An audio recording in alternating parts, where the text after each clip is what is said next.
Hey everyone, thanks for watching this week's Deck Tech. If you're liking the show, go down, hit subscribe. It's the least we could ask you to do.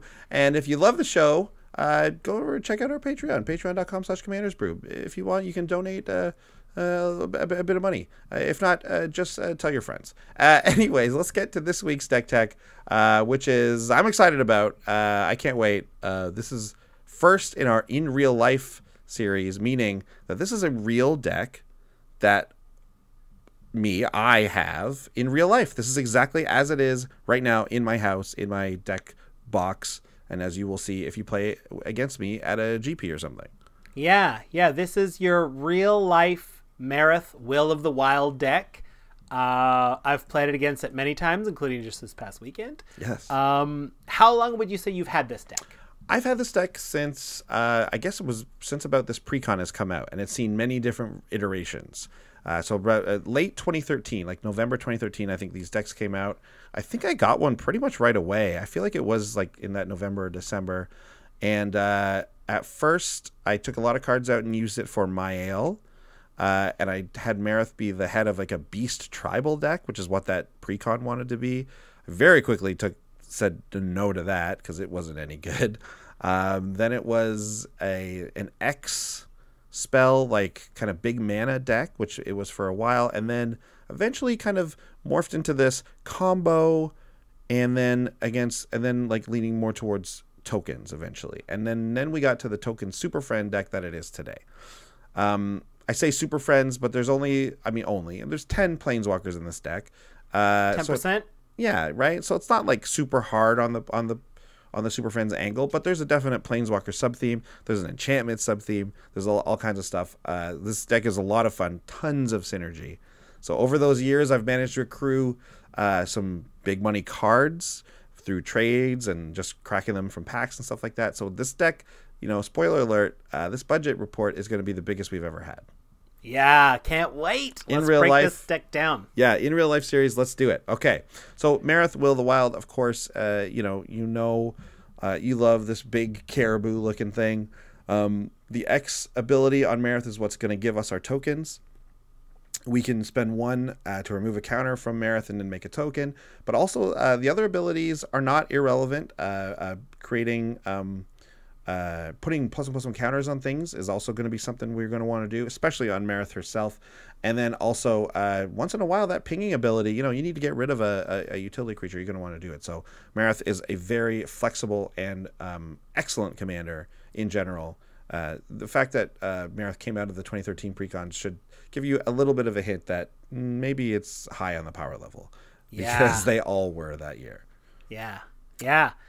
Okay, yes. So without further ado, let's get into some of Marath's innate moves. Working on a neat moves. Right. Okay. So I just want to talk about this first card in just as far as the neat move goes. Marath works incredibly well with anything that gives you extra +1/+1 counter. So Hardin Scales right out of the gates is something you got to look out for in this deck. Hardin Scales not only lets you put extra +1/+1 counters on things, but Marath can now make herself bigger by targeting herself with her own ability. So +1/+1 counter off of Marath onto Marath with Hardin Scales gives you an additional one. So now you've added an extra ability of pay 1 mana, make Marath 1 bigger. Yes. Which is very, very strong. Pay 1 mana, make Marath 1 bigger. Pretty good. Yeah. And we talked about this is a tokens, this is a Super Friends theme, but there's also like a lot of combos that work with Marath. And I'm not a combo player, but here we go. Sean, let's talk about this. Let's talk about this next string of cards here. Okay, so Ivy Lane Denizen. Whenever a green creature comes in, we get to put a +1/+1 counter anywhere. We're probably putting it back on Marath. If we've already got Ashnod's Altar as well, we can sack that very token that already did its job to get 2 more mana to keep that going. And if we've got Doubling Season going, this is the perfect deck for Doubling Season because we're making tokens, we're throwing on counters, and we've got Planeswalkers to get the double loyalty counters. So this is an infinite combo. We're able to just make Marath infinitely large or get infinite tokens or ping people infinitively. Yeah, infinitively. That is correct. Yeah, so it doesn't matter that you get a million tokens. You can just kill them with Marath. So any combination of these cards you should be very afraid of. The Hardin Scales in this deck is almost as good as Doubling Season just because of what it does with adding the counters back on Marath with an Ivy Lane Denizen. Ashnod's Altar is just broken. Like, if you see an Ashnod's Altar in this deck, kill it right away. But yeah, this is my version of infinite combos. This is how I do infinite combos. It's a 4-card combination. It's tough to get together, and everything's very high powered. So usually when you see a Doubling Season, you'll just kill it on site anyways. So you should. That's my style. That's like when a game wants to end, like, I guess maybe I'll try and do this, but otherwise we're just talking combos and ways to make as many tokens as possible. Doubling Season is obviously very strong in this deck also, just because the Planeswalker synergy that Sean mentioned. We can double up loyalty counters, and all of our Planeswalkers are making tokens and making counters anyway. So Doubling Season this is the deck for Doubling Season, basically. Yes. I bought this card for $30. The guy at the store gave me a deal when I was doing a big trade in once. So yeah, if you know, that's how you get cards, right? Like, us budget players, you know, we're not breaking the bank on cards a lot of the time, but if you got some trade in from some drafts or something, you know, sometimes, you know, don't be afraid to haggle a little bit with your friends at your local LGS. Yeah. One more card here on the list that I think is a must deal with right away is Cathars Crusade. When you're in the business of making multiple tokens at instant speed, and a lot of your other cards are also making tokens here or there, this is tough. Like yeah. They get very big. It's tough to keep track of because you need so many dice. Yeah. Especially when one of them gets over 6. Now you need 2 dice on this one, and like, I don't know about you, but like, I'm not carrying around 14 elemental token counters. So like little cards. So I need to be like, okay, this one represents all my tokens. So I have 7 of them. And then this die is how big the biggest ones, and they're all one smaller from there. Is that cool? Do you need me to do it? Anyway, yeah. This card is undeniably powerful, and arguably, like, I would consider banning this card just for simplifying board states.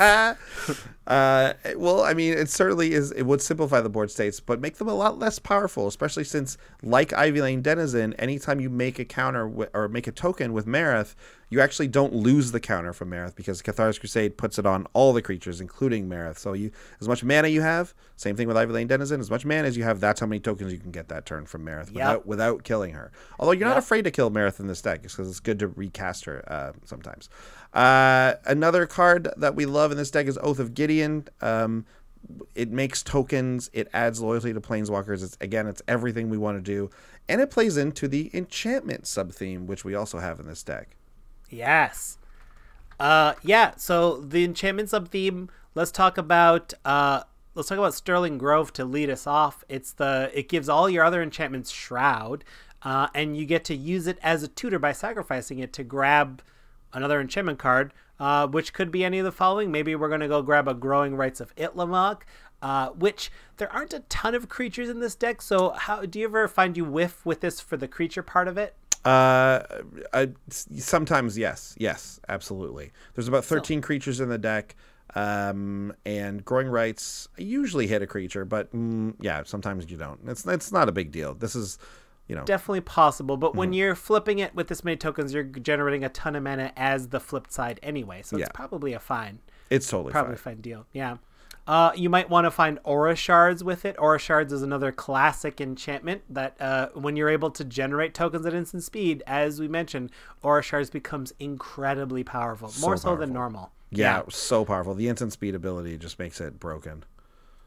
Yeah, and then lastly, Fires of Yavimaya. Just in case you have a way of making a ton of tokens, you can give them all haste that way.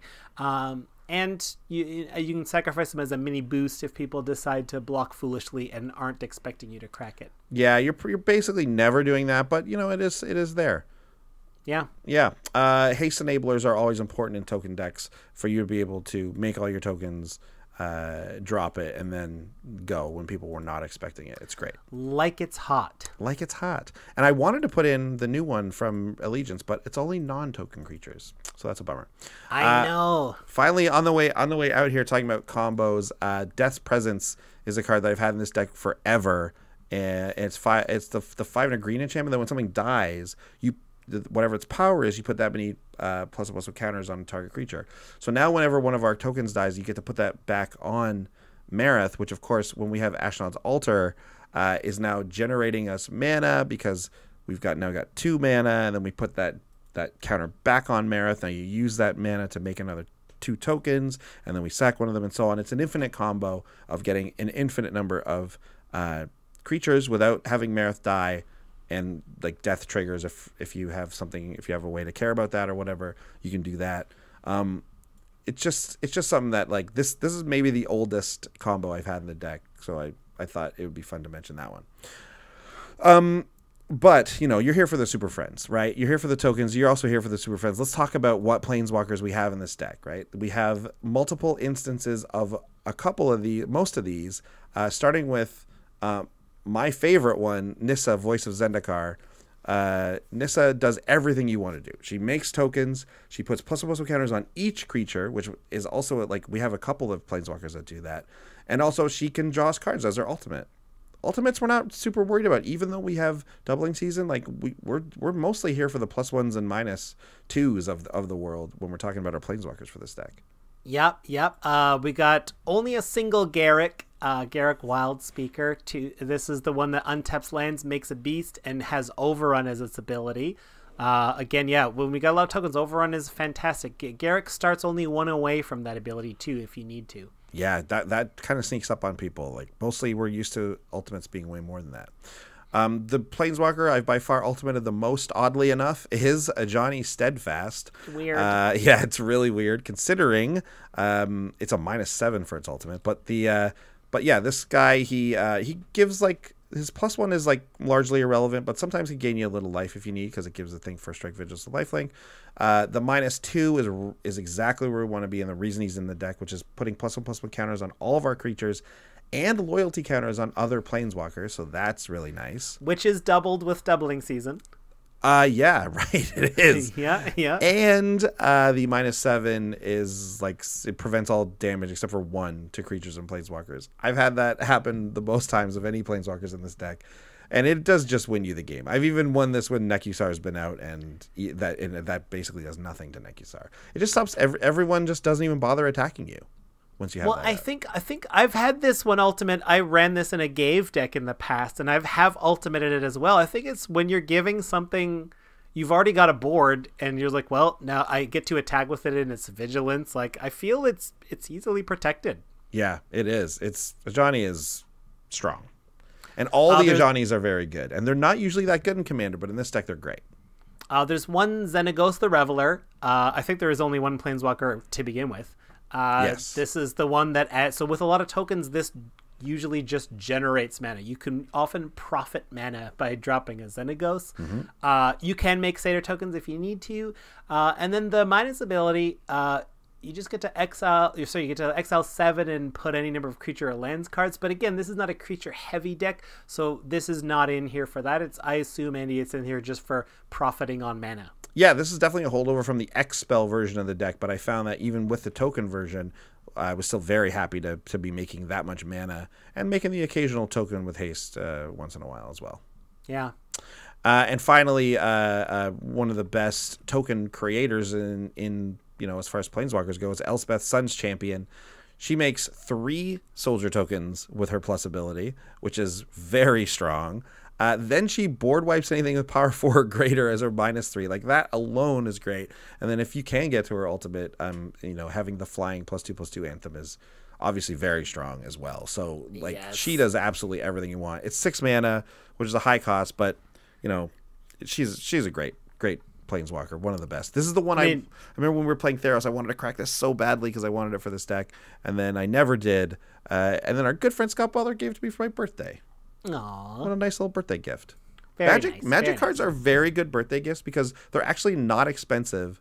Because like buying a $20 card, like I bought you a $20 birthday gift, that's nothing, right? Like kinda. You probably give your friends $20 birthday gifts all the time. Like you buy them a drink or two, or I bought you this silly DVD you like or whatever. I bought you this Planeswalker for your deck. You're like, whoa, wicked, Yeah. So if you have that, if you have these other Magic players in your life, consider giving them these types of cards for their birthday. It's great. I remember, although I do remember a friend of mine who does not play Magic who was like, hey, do you have anything you want for your birthday? Like, I'd like to get you something, but I'm not sure what. I was like, well, here's a Magic card that is interesting that I have not bought for myself. He's like, I'm not buying you a friggin' Magic card. Why not? It's a great gift. I guess because in their mind, it was largely worthless. Because they don't play, so like, I don't care about this. Is a piece of paper. I can't do that. Tell the people in your life that you would like Magic cards as your gifts. It's great. Sure. Or if you're just as gift cards, great idea as well. Yeah. Okay. Well, that's the that's the bulk of the deck. Surprises and discoveries wise, I've had this deck for many years now, so it's tough to think about it. But I remember when this card, when I discovered this card, I felt really good about it. It's Night Soil. It's just a little bit of graveyard hate that also creates tokens. It's also an enchantment. So it's all, it's checks three boxes. Synergy wise, it's great. Utility wise, it's great. I like Night Soil in this deck quite a bit. Yeah, great. Let's do the budget report as a little bit different. I'm doing different beeps because this budget report is different. It is different. Yeah, it's reverse. This is the biggest budget deck we've ever done, but this deck was not purchased with money. This deck was acquired over time through drafting, through little purchases here and there. As we know, Andy had this since, what did you say, 2013? I think so, yeah, the end of 2013. That's a long time. That's a 5-year-old deck. So, of course, in that time, it has creeped up to a whopping $349. Yikes. Wow, that's expensive. Which is still budget for some people. That's true, yeah. I was at Magicfest this weekend, and I was sitting next to someone who was playing a deck with a 5-color deck with all the original duels. And yeah. I was just like, geez, Louise, that's an expensive deck. Sean, you did a little math, and you found that the land base for this deck is only how much? $45. $45. So... if you don't mind me speaking for you, I think there's only one Windswept Heath. That's the white-green fetch land that you opened in cons. Yep. And there's one shock land, which it's the red-white one, which I'm going to assume you opened and returned to Ravnica or whatever. Yeah, Gate Crash, I believe. Yes. Gate Crash, that's absolutely right. true. Yeah. Though but like there are other like dual basic land types in here. So like we've got some of like the cycling ones and so on. Which are still just as helpful. So, don't count down those lands. But yeah, I guess this is a little bit of a budget land base, which I'm way into. Okay, but let's talk about these 3 cards. What we're going to do is we're going to actually talk about the 3 cheapest cards of the deck, or 3 of the cheapest cards in the deck that have a high value to the deck that still provide a lot of synergy and value. Number 1 is Ivy Lane Denizen. This card is 15 cents. You can even find it for cheaper. I'm looking at the thing right now. It says it's 7 cents. So, oh my God. Ivy Lane Denizen. But as we mentioned, it's part of this incredible combo with Marath that you can just make as many tokens as you have mana, and if you have other things to do, you can make infinite tokens sometimes with this card. So this card is a linchpin and an amazing card, and it's 7 cents. Yeah, do not cut it for budget. Crib Swap is the next one. This is a tribal instant. It's a great way to exile a creature. We need that at instant speed. There are more... Source of Pleasures is in the deck. I do know this. But there are cheaper ways of doing this by mana, but they cost more in real life. This one is only a quarter. Yeah, and you end up holding up a lot of mana in this deck anyway, so holding up that 3 for Crib Swap is not a problem. You're basically always ready to do it. So... I've been very happy with the Crib Swap and how it's performed over the years. And finally, another extremely cheap card that has a lot of great synergy in this deck is called the Gatewatch. It's the tutor for Planeswalker for 3 mana. It's just, obviously, right? We've got 10 Planeswalkers. What do you need? You need to destroy an artifact or enchantment. Go get Freyalise. You need to put plus counters on stuff. Go grab that Ajani. You want to make your Planeswalkers bigger. Go grab that Ajani. You need to get a Planeswalker. Get the green-white Ajani that digs for a Planeswalker. These are the cards we have. This is what you can do. Call the Gatewatch is very, very good. And it is about, 25 cents. Cool. What's your favorite card of the deck? Favorite card in the deck has to be Ordeal of Nylea. It's the silliest little synergy, but I love it so much. Again, another enchantment. White, 1 and a green for the enchantment that when you put it on, and then if the creature attacks, You put a counter on it, and then if there's 3 or more counters on it, you get to go. You basically get to do explosive vegetation, so 2 basics onto the field, tapped. It's 2 mana. You do this after you cast your Marath on on turn 4, and then all of a sudden you're ramped up quite nicely. 2 mana for two basic lands. You can basically always do it because it synergizes with your commander. I love it. Synergy. My favorite card of the deck is From Beyond. I love these automatic value generators. Just getting a Scion every turn that I can use for mana or my other token synergies. I love it. Give it to me. Yeah, that extra one over the extra mana over Awakening Zone for that 1/1 actually can be relevant. So I love From Beyond. No Eldrazi in the deck though. Sorry. It's almost worth keeping it above Awakening Zones so that you don't have to remember that they're different power and toughness. Yes, yeah. Because you're gonna be okay. I've got 6 counters on this guy, so this is a 5/6. This one is a 6/6. This one is a 7/8. That's true. You know what? That is worth it. That's totally worth it. I'm not. Awakening Zone isn't in the deck, and guess what? I'm not putting it in because of that. It's too confusing. It's too confusing for sure. With Cathars Crusade, yeah, too many dice. Too many dice. I wonder. We could invent a new format where it's like there's no ban list, but every deck can only use a maximum of 6 dice. Ooh, that's fun. Ooh. Ooh. So only 6 things get counters on them. I guess you would just run stuff that doesn't need the dice. But anyways, whatever. Temporary ads, I think, is fair. That's pretty fair. Yeah. Anyways, this was fun to finally reveal a real life deck we have. People have been asking me about this deck whenever I mentioned it on the show. They're always interested in seeing it. So here it is. These are the Planeswalkers. These are the token makers. It's there it is. Thanks for watching, everyone, and we'll see everyone next week. Bye. Bye.